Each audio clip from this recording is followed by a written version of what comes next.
Selamat pagi ya teman.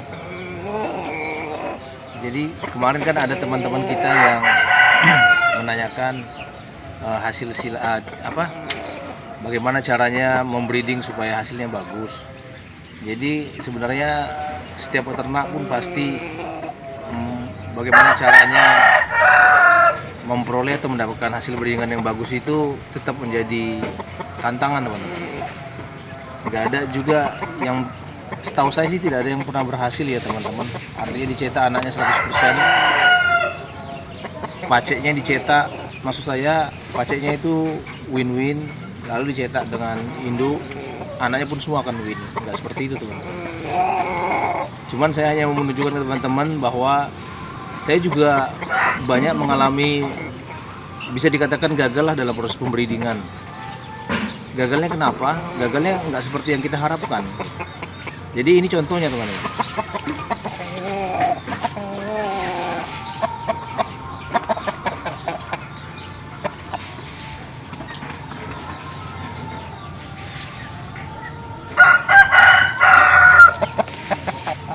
Jadi ayam ini dijadikan untul teman-teman.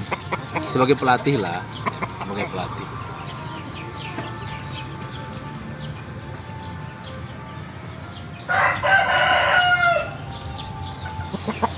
Kalau tulangannya masuk ya teman-teman ya, lumayan ya.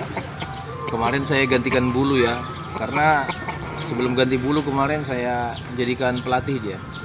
Jadi lumayan banyak juga kena hantaman jalur. Nah ayam ini pukulannya hanya kelitik-kelitik aja teman-teman, kecil. Ini kemarin saya crossing antara Bangkok Selatan dengan Birma teman-teman.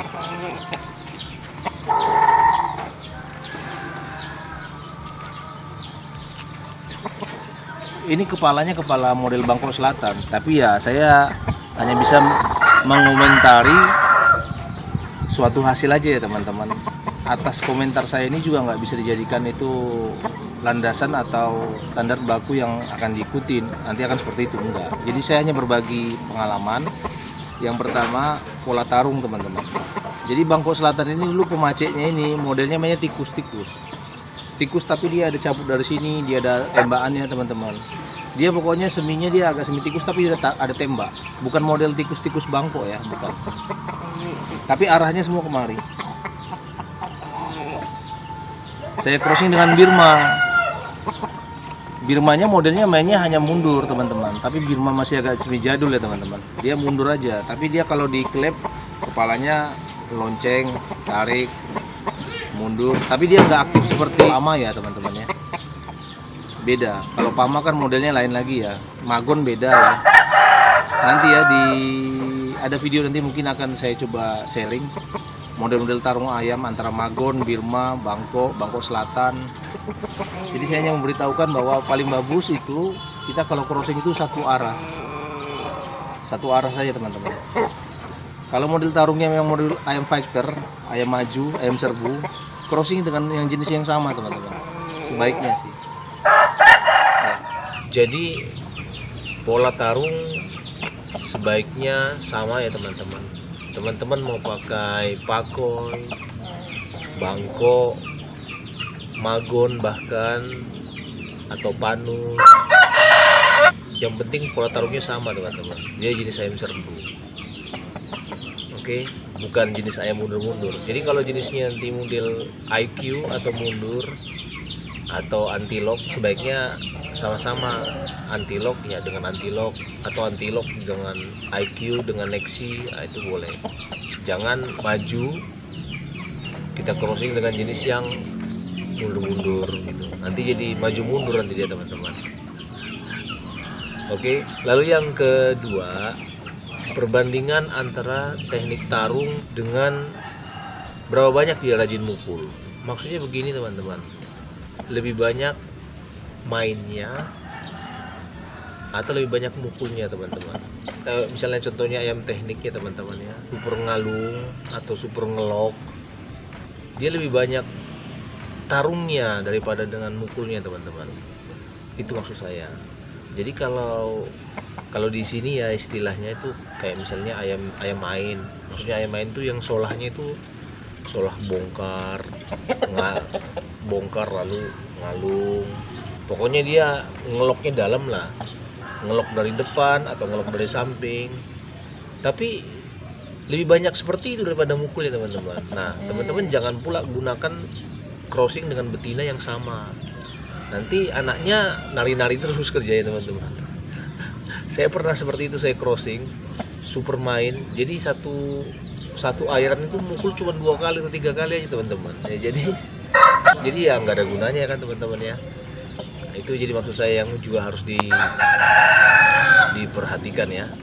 Lalu yang ketiga, lihat arah pukul atau teknik pukul ya. Saya mungkin arah pukul ya. Lihat arah pukulan teman-teman. Jadi kita harus tahu pemacet tersebut dia dominan arah pukulnya kemana. Misalnya apabila kita punya pemacet ayam teknik, arah pukulannya mungkin lebih banyak dari samping. Lalu arah pukulannya dia kebanyakan di daerah batang teman-teman. Batang sebelah sini. Batang tapi sedikit kemari gitu ya teman-teman ya. Nah teman-teman isi dengan betina yang teknik tarungnya ya dari depan, tapi arah pukulannya kemana terserah teman-teman. Arah pukulannya mungkin teman-teman mau crossing dengan yang betina yang punya banyak mukul ke arah ke badan atau ke rahang, terserah, nggak apa-apa. Jadi teman-teman bisa kombinasi seperti itu. Lalu yang keempat itu karakter atau jenis pukul ya teman-teman. Jenis pukul atau karakter pukul ya, saya bahasanya kurang paham juga, kurang lebih seperti itu. Ada jenis ayam pukul, ada jenis ayam jalu, ada jenis ayam pukul jalu teman-teman. Misalnya pemacet kita tuh jenisnya ayamnya pukulannya jalu, dia rajin dari depan rajin. Kalau bisa kita crossing itu dengan betina yang pukul teman-teman. Jangan pula kita kasih betina juga yang karakter pukulannya itu dia pukulan jalu juga. Pukulan jalu itu kalau yang menurut saya teman-teman ya, pukulan jalu itu dia pukulannya tidak terlalu besar teman-teman.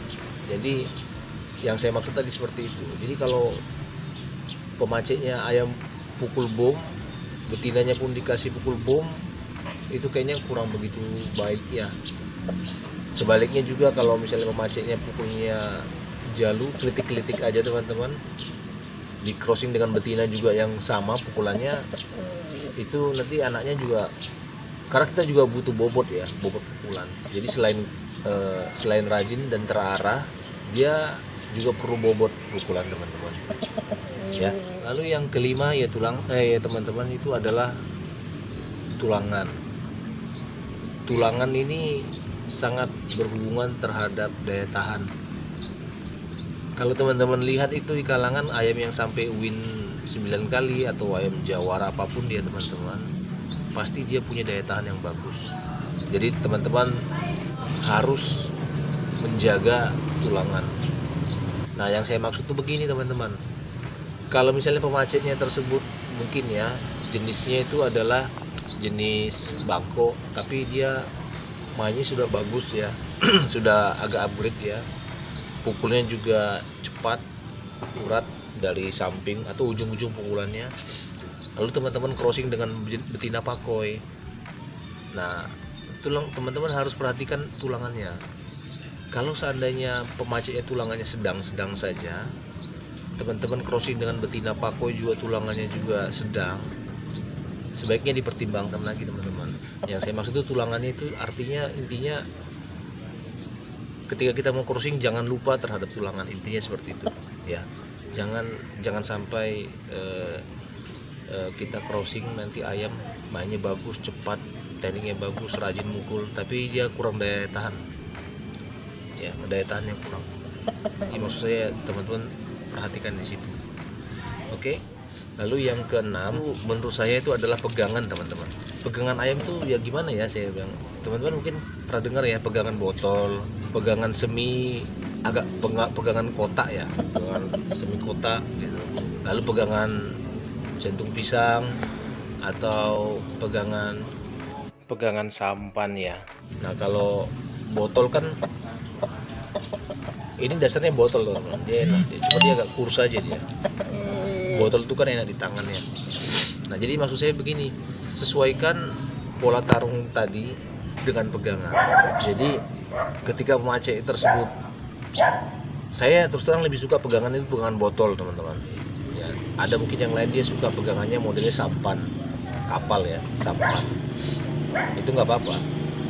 Jadi misalnya teman-teman suka jenis ayam serbu kan, ayam kerja, ayam nyerang lah ya, agresif, lalu suka dia solahnya teknik ya teman-teman, jadi sebaiknya pegangannya botol teman-teman. Oleh sebab itu teman-teman, kalau emang suka ayam seperti itu, saran saya sih tetap juga dengan betina yang botol juga teman-teman. Lalu kalau modelnya jenis-jenis ayam kekini-kinian yang modelnya kontrol aja tapi agak mundur, tampar, mundur, tarik dari depan, kasih pegangan sampan juga bagus ya, dia ke bawah dia sampai ke bawah sampan, tapi ini yang besar nanti, buka badannya ini harus besar, pinggangnya juga harus agak besar ya. Jadi dia sekali tarik itu memang benar-benar langsung patah teman-teman ya. Menurut saya sih seperti itu ya. Disesuaikan dengan apa, pola tarung. Pegangan itu kan pola tarung nanti larinya ke tulangan nanti ke pegangan. Ya itu yang saya itu menurut pengalaman saya. Lalu yang terakhir itu adalah kaki ya teman-teman ya. Kan kita kadang-kadang kan sering crossing terhadap Birma. Terkadang kakinya itu dia tidak terlalu kering teman-teman, dia agak semi kering ya. Nah tetap dijaga teman-teman, jangan sampai dia kakinya itu dibuat misalnya pemacetnya semi kering ya, sisinya agak semi kering ya teman-teman.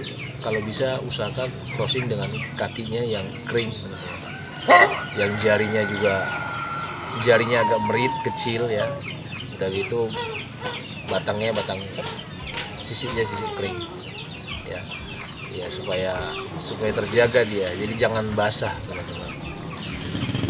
Itu aja mungkin dari saya teman-teman ya. Jadi ini kan adalah kriteria yang saya